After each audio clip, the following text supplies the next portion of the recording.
Olá, pessoal! É um prazer estar aqui com vocês. Estamos aqui para mais uma aula e a nossa última aula, e eu peço que vocês anotem qualquer dúvida que tiverem para depois a gente debater no nosso ambiente virtual. Dando prosseguimento à aula passada, vamos continuar falando sobre a religiosidade e aqui em especial sobre o catolicismo negro. O catolicismo foi ensinado a todos os escravos, era obrigação do seu senhor.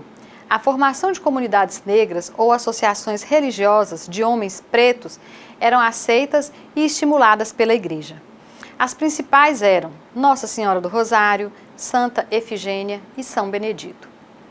As comunidades negras serviram como instrumento de controle e também foram espaço de ajuda mútua e socialização, ajudando nos casos de morte, de doença e até na alforria de alguns. O ápice da vida na Irmandade era a realização das festas. Nas festas, era comum que se coroasse rainhas e reis negros.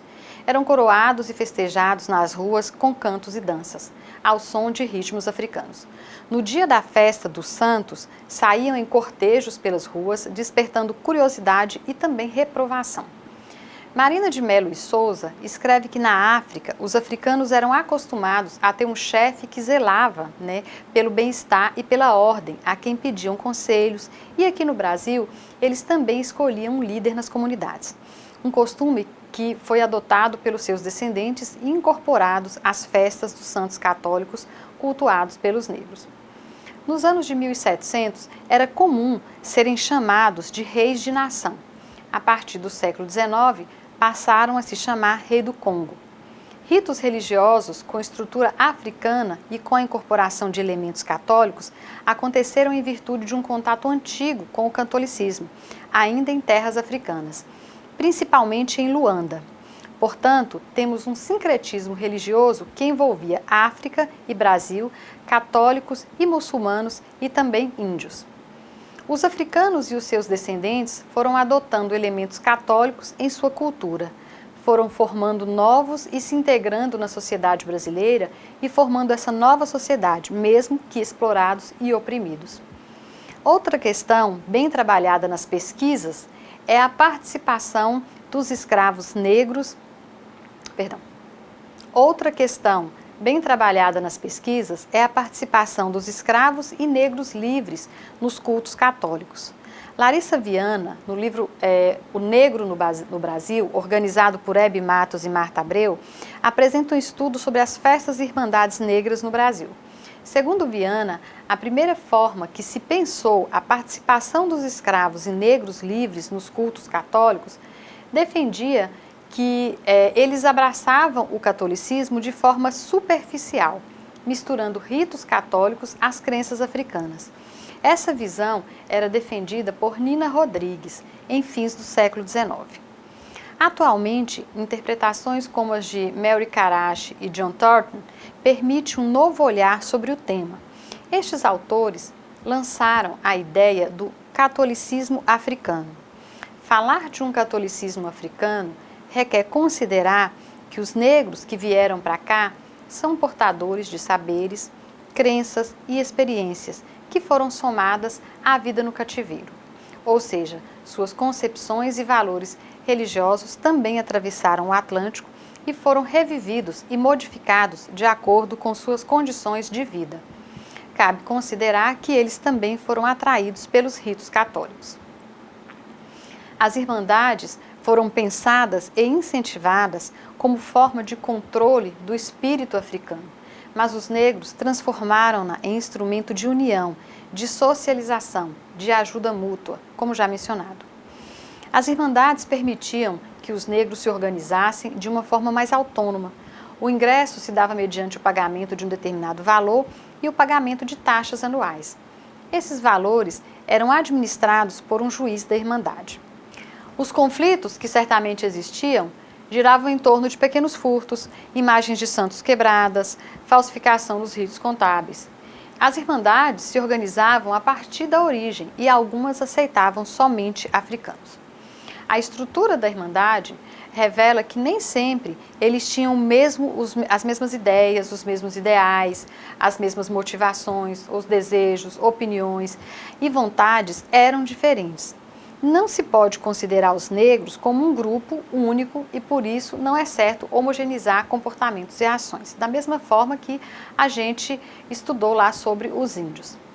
O ápice da participação nas irmandades eram as festas, como eu já mencionei, e elas eram organizadas com autonomia.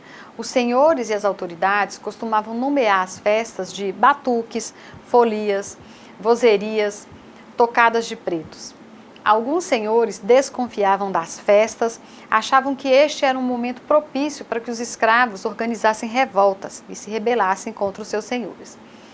Para outros, as festas era somente um momento de descanso, de descontração. Uma das festas negras que permanecem vivas é a congada. Durante o século XIX, a festa começava com a eleição de uma corte entre os membros da Irmandade Nossa Senhora do Rosário. Depois de coroadas pelo sacerdote, a corte seguia para as ruas, desfilando, cantando e dançando, contando a conversão do rei do Congo ao cristianismo. As congadas em Minas Gerais, desde 1823, acontecem de acordo com as leis municipais. Só podem ser durante o dia, visando a preservação do sossego público e a decência do serviço de Deus. Essas eram as alegações mais comuns naquele momento. Além da congada, nós temos também o samba de roda no recôncavo baiano, o jongo no sudeste, o maracatu em Recife e as congadas em Minas Gerais. Todas essas são expressões culturais que se transformaram em patrimônio imaterial e bandeira de luta pelo respeito aos direitos.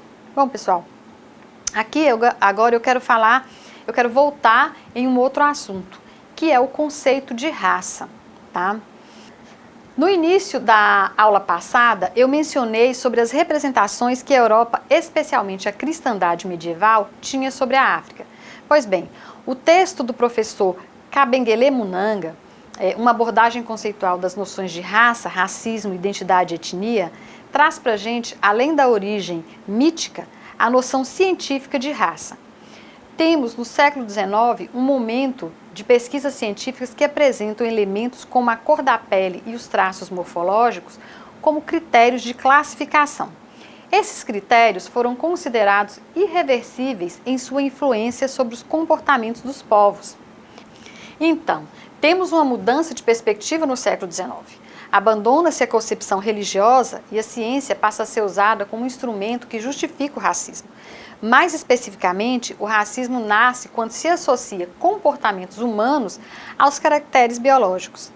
Temos, portanto, esses caracteres biológicos promovendo uma hierarquização dos seres humanos em raças superiores e inferiores, a partir de qualidades morais, intelectuais e culturais. O Linneu, que era um naturalista sueco que fez a primeira classificação racial das plantas, também classificou a diversidade humana. Ele dividiu o Homo sapiens em 4 raças. Vamos ver. Ele dividiu em americano, asiático, o americano, que o próprio classificador descreve como moreno, colérico, cabeçudo, amante da liberdade, governado pelo hábito, tem corpo pintado.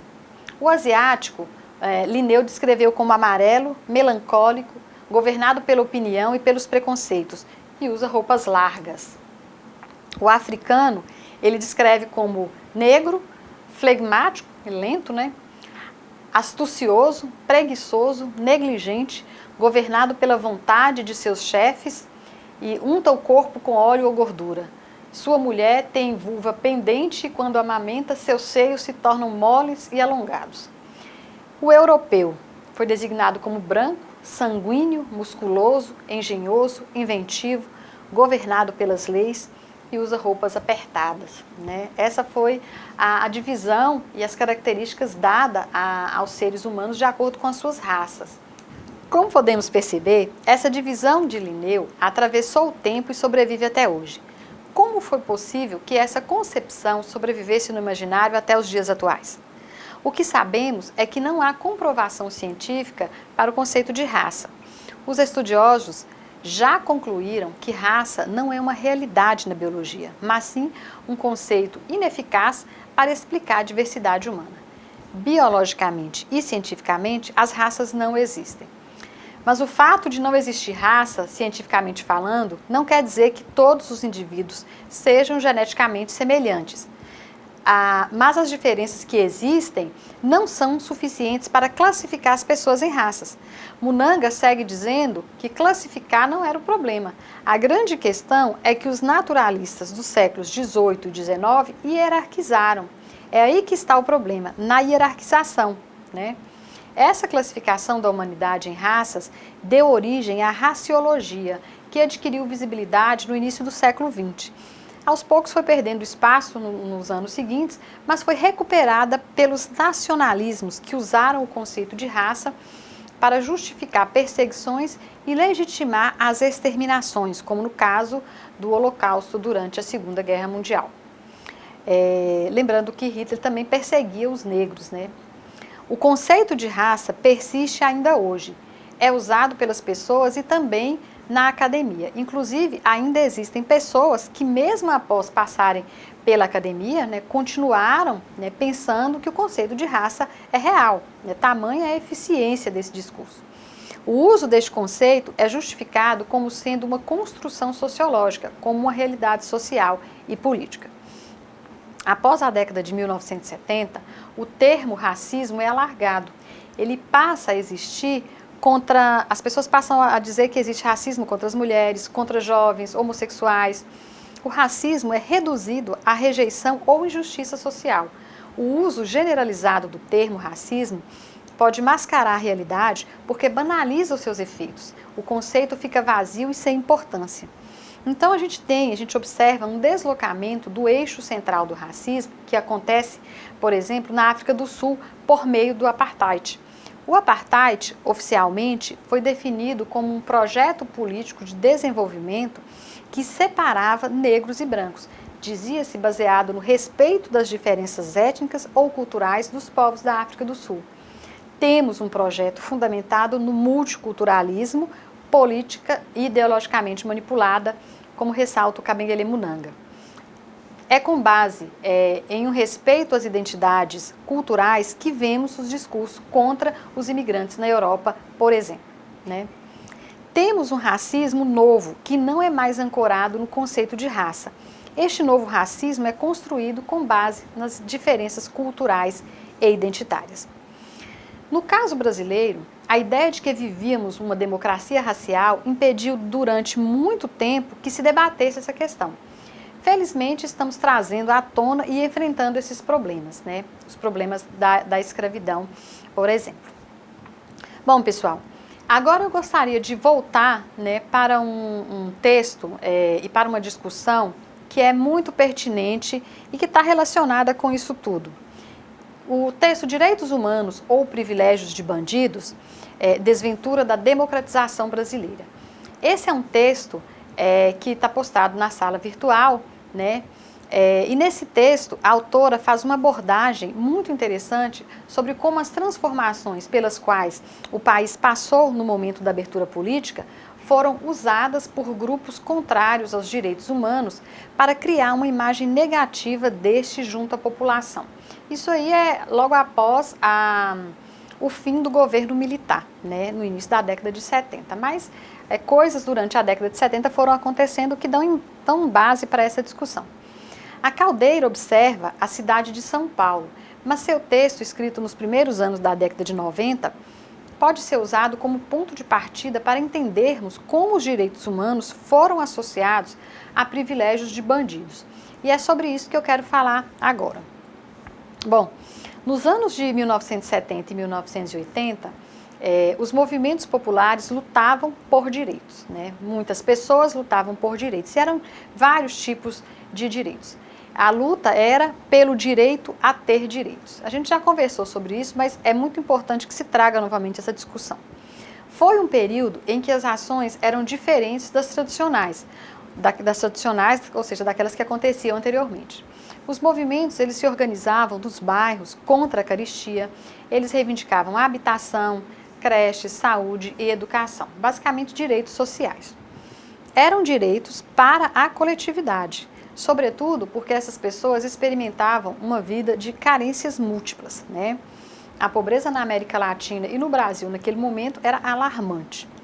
Esses movimentos populares passaram a ser considerados como atores políticos. Tamanho foi o peso de suas reivindicações e conquistas.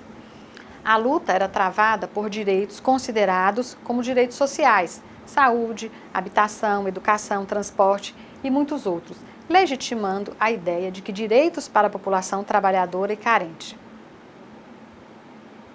Esses movimentos encontraram eco Brasil afora.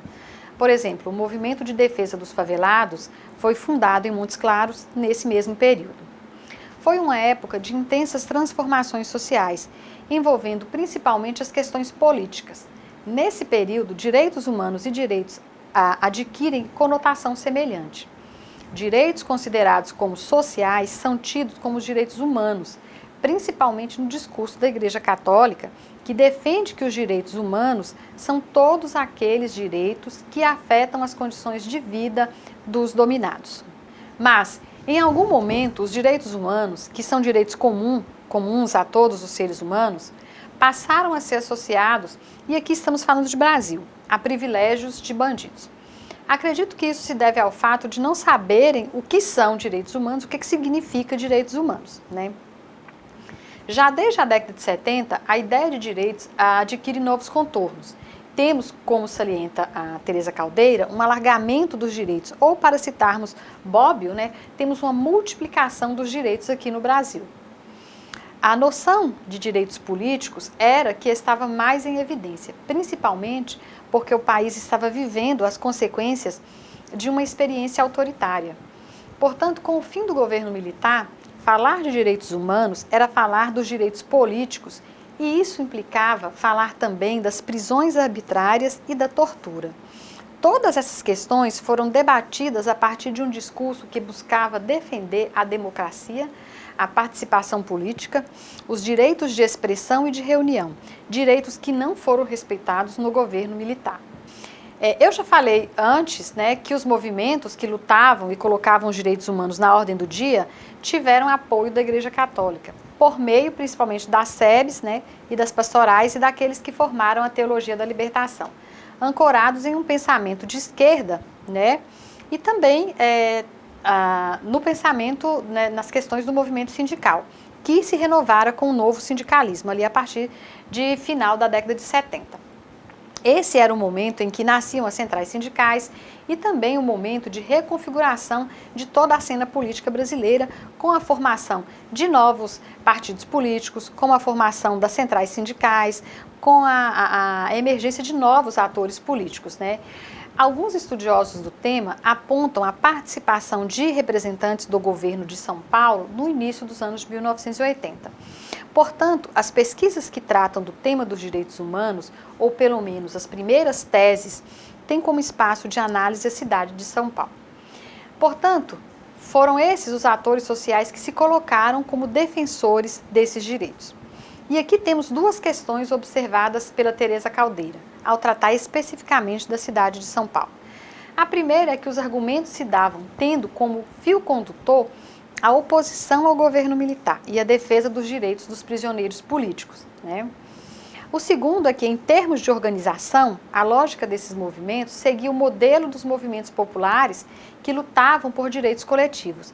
Mas nenhuma dessas duas referências, né, podem ser facilmente transpostas para o caso dos prisioneiros comuns, né, conforme salienta a Teresa Caldeira. A grande questão é como se deu essa tentativa. Vamos ver aqui. Com relação à primeira dessas transposições, parece claro que a lógica que sustentava a argumentação em defesa dos direitos humanos para prisioneiros comuns era um desdobramento do que se reivindicara em relação aos prisioneiros políticos. Era, portanto, segundo a autora, uma lógica legitimada no processo político de oposição ao regime militar e que se referia a direitos políticos e civis. Não é por acaso, continua ela, que um dos maiores defensores de presos políticos, ex-presidente da Comissão de Justiça e Paz da Arquidiocese de São Paulo, tenha se tornado o secretário da Justiça, que tentou humanizar os presídios e garantir direitos humanos aos presos comuns. A lógica foi a mesma, mas os resultados foram completamente diferentes. Porque se a denúncia contra o desrespeito aos direitos humanos serviu para abalar os alicerces do regime militar, o mesmo não aconteceu quando se tentou defender os presos comuns.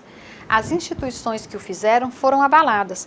E ao longo do texto, Caldeira vai trabalhar as duas campanhas, né? A autora aponta a condição de cidadania dos dois grupos, ou seja, de um lado, nós temos prisioneiros políticos que discordavam e questionavam o poder, a ordem estabelecida. Os prisioneiros comuns eram, em sua maioria, pessoas pobres que tinham cometido algum tipo de crime e, portanto, tinham a cidadania restringida. Então, aí a gente tem dois modelos. Não era o bom povo, eles cometeram algum tipo de delito. Portanto, a necessidade de se falar em direitos humanos, porque se não poderiam ser respeitados como cidadãos, que fossem como humanos. Outras três questões são apontadas pela autora que podem nos ajudar a compreender melhor sua ideia central. A primeira se refere aos organizadores do movimento que pedia respeito aos direitos humanos para prisioneiros. Estes não seriam os beneficiados, ou seja, existia um grupo que pedia, que reivindicava direitos humanos para outros. Eles se organizavam pelo direito de outros, né? Uma segunda é que, antes de ser um forte movimento reivindicativo, né, a questão dos direitos humanos tornou-se política de Estado, ou seja, havia ações concretas nesse sentido por parte do Estado. E a terceira se refere ao tipo de direito reivindicado. No Brasil, a noção de direitos ela é voltada para os direitos sociais, né? A gente já falou sobre isso na primeira disciplina que eu trabalhei com vocês, aquela sobre direitos humanos e cidadania, né? Que os direitos do Brasil eles são voltados para os direitos sociais, educação, saúde e trabalho. No caso dos prisioneiros comuns, o direito reivindicado é o direito civil e, portanto, individual. Lembram de Marshall, aquele autor que a gente discutiu na outra disciplina? Quando falamos em direitos sociais, a instituição garantidora é o Poder Executivo, né? Quando a gente fala em direitos civis individuais, a instituição que garante é a Justiça. E em se tratando de Brasil, temos concepções e tradições diferentes com relação a essas duas instituições. Isso revela também que no Brasil a reivindicação de direitos individuais é um problema, tá? No Brasil, considera-se direitos civis individuais como privilégios, né? E aqui temos algo muito interessante que só se percebe quando se volta na história do Brasil para conhecer como essa sociedade foi construída, com base em quais valores se formou, né? Se constituiu. E foi com base nessa ideia de privilégios que representantes da direita construíram sua oposição à ideia de direitos humanos para prisioneiros comuns, lá no início, final dos anos 80 e início da década de 90, né? Uma ideia que ganhou contornos muito maiores. A noção de direitos humanos no Brasil sofre desse mal. E quem são os encarcerados no Brasil atual, né, pessoal? A gente coloca essa questão. Qual classe social ocupa as penitenciárias brasileiras, né? Os índices, né, de criminalidade apontam para qual setor, né? Então, pessoal, essa questão que eu queria trazer para vocês com relação aos direitos humanos como privilégio de bandido, eu espero que tenha suscitado outras indagações da parte de vocês. Gostaria que a gente falasse sobre isso no ambiente virtual. Outra coisa que eu queria trazer para vocês, né, para a gente ponderar posteriormente, para vocês analisarem, pensarem, é sobre a questão da identidade de classe, né? Muito se diz que essa questão da identidade de classe ela não dá conta de responder às questões postas pela sociedade brasileira, como, por exemplo, a questão da raça e de gênero. Então, como que a gente pode pensar gênero e raça em uma sociedade como a nossa, né? Tem relação com a questão social? Se a gente for parar para pensar, hoje no Brasil a divisão de classe quase que não tem distinção das questões de raça. Por quê?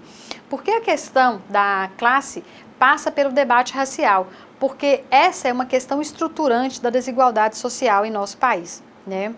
É só verificarmos os índices estatísticos para sabermos que os negros são os que mais morrem, são os que ganham menos em relação aos brancos, são aqueles desempenhando a mesma função, são os que mais estão encarcerados. O mesmo raciocínio pode ser aplicado em relação às mulheres, quando se pensa, por exemplo, a opressão, quando se fala em luta salarial e em participação política, por exemplo. Bom, nesse sentido, eu acho que a gente já tem condição de debater e de pensar como que se deve focar, como que se deve entender essa política de cotas, como encarar a política de cotas no Brasil, tá? Essa política de cotas, eu, por exemplo, eu levei anos e anos para me posicionar sobre a política de cotas, né? E principalmente quando a gente faz um estudo da história do Brasil, né, volta lá na colônia, vê como é que eram essas relações na escravidão, como que o Brasil foi estruturado, como que ele foi desenvolvido, né, como a gente volta e vê que em 1831 a lei para fins do tráfico de escravos não foi cumprida, né, e que as pessoas que aportaram aqui depois dessa lei continuaram sendo escravas e não tinha direito eles continuaram sendo escravas, né, quando já eram pessoas livres. Isso tudo vai agregando, né, nesse nosso entendimento acerca da política de cotas, né. Hoje eu julgo que a política de cotas ela é necessária, não deve ser algo para sempre, mas deve ter uma política de reparação, né, justamente porque por conta desse nosso passado escravista. Agora, nós devemos perceber outras coisas também. Por exemplo, a gente percebe, a gente vê muitas pessoas tentando entrar nas universidades, né, se dizendo negros, quando na verdade são brancos, né? E aí é uma questão, né? Ela é justa, né? Para que ela está servindo hoje? Como é que ela funciona? Todas essas coisas são importantes, principalmente porque estamos discutindo essa questão. Então é nesse sentido que eu acho que a política de cotas ela deve ser uma política eficiente, ela deve tentar resolver pelo menos o mínimo, né? Não vai resolver tudo, mas consegue dar acesso às pessoas, aos negros, a entrar nas universidades, por exemplo. Bom, eu espero que a aula tenha sido proveitosa, nós ficamos por aqui, eu quero agradecer a atenção de todos e até mais.